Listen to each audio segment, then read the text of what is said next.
وين هي الدولة اللبنانية ترد؟ وين هي؟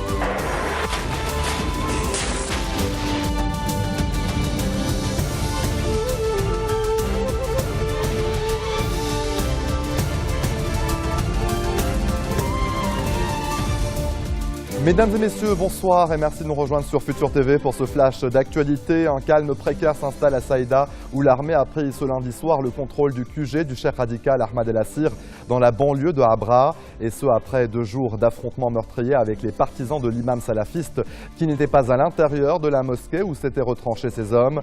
Le bureau du chef Assir a été totalement détruit. Le prédicateur salafiste est toujours en fuite. Selon une source sécuritaire, il aurait été blessé pendant les combats. Dans une entrevue à nos confrères de la LBC, un conseiller politique de l'armée syrienne libre a déclaré qu'Al-Assir serait déjà en Syrie.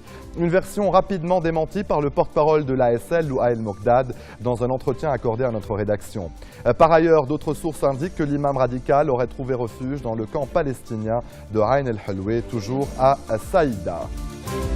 Le commissaire du gouvernement près le tribunal militaire, le juge Saker Saker, a émis ce lundi des mandats d'amener contre le cheikh El-Assir et contre 123 de ses partisans, dont son frère Fadel Shaker, un chanteur qui a renoncé à sa carrière pour militer avec le mouvement. De son côté, l'armée s'est engagée à faire cesser la contestation et a indiqué qu'elle ne renoncera pas à ses opérations militaires tant que la sécurité ne sera pas pleinement rétablie à Saïda et ses environs. L'institution militaire s'est par ailleurs dite déterminée à arrêter ou à abattre celui qu'elle accuse d'avoir ordonné l'assassinat de sang-froid des soldats du barrage de Habra. Le commandant en chef de l'armée, le général Jean Karouaji, a félicité ce lundi les soldats pour avoir sauvé le Liban de la dissension, une mission difficile et délicate, selon les mots du chef de l'armée qui dénonce une campagne qui vise à saper la neutralité de l'institution militaire. Karouaji a assuré que l'armée est unie, ne prend pas parti et ne représente pas une communauté contre une autre. Il a présenté ses condoléances aux familles des martyrs de l'armée. Nous ne resterons pas silencieux face aux attaques contre l'armée, prévient le général Karouaji, qui a enfin appelé les différentes forces politiques du pays à rester aux côtés de l'armée afin de préserver la paix civile au Liban. Les combats qui ont éclaté dimanche lorsque les partisans du cheikh Assir ont attaqué un barrage de l'armée à Habra en banlieue de Saïda auraient fait 12 morts selon l'armée, mais selon des sources sécuritaires, le bilan s'élève à au moins 18 morts et 128 blessés dans les rangs militaires. Une source médicale a indiqué à l'agence Reuters qu'au moins 22 corps de miliciens salafistes avaient par ailleurs été retrouvés dans la mosquée où le cheikh Assir dirigeait la prière et dans les immeubles environnants. Le bilan pourrait s'alourdir. La Croix-Rouge a indiqué avoir soigné 94 blessés, dont plusieurs seraient dans un état grave. L'ancien Premier ministre et chef du courant du futur, Saad Hariri, a présenté ses condoléances aux familles des soldats qui sont tombés en martyrs dans les affrontements. Dans un entretien téléphonique accordé à notre rédaction, Hariri a réitéré le soutien indéfectible de son camp à l'institution militaire. Il a par ailleurs estimé que la prolifération des armes illégales au Liban va entraîner davantage de confrontations. Selon Hariri, les armes illégales sont le principal problème au Liban. Le leader du courant du futur a enfin salué les positions du président Sleiman qui œuvre à la protection de la souveraineté, de la sécurité et de la stabilité du Liban.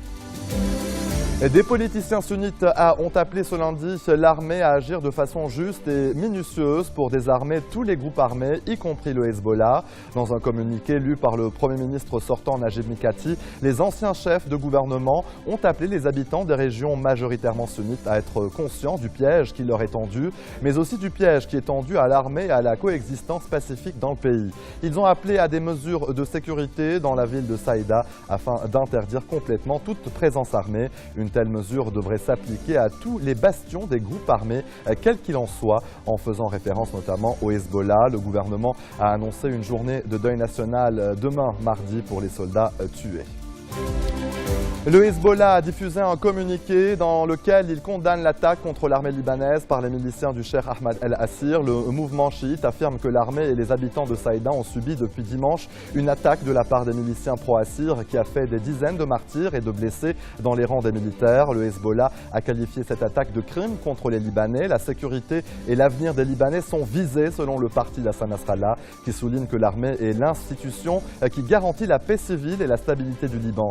Le Hezbollah appelle appelle tous les Libanais à soutenir l'armée. Le mouvement chiite a enfin présenté ses condoléances aux martyrs de l'institution militaire qui sont tombés en défendant la coexistence au Liban. Fin de citation. Et maintenant, un calme précaire s'installe également à Tripoli où des hommes armés et masqués ont coupé la circulation sur les grands axes, dans les grands axes routiers donc, pour exprimer leur solidarité au Cheikh Assir. Plusieurs partisans du Cheikh salafiste se sont rassemblés place Abd Hamid Karameh, bloquant l'accès à la place en brûlant des pneus. Selon plusieurs médias, les mosquées de Tripoli ont appelé les sunnites au djihad pour soutenir le prédicateur radical.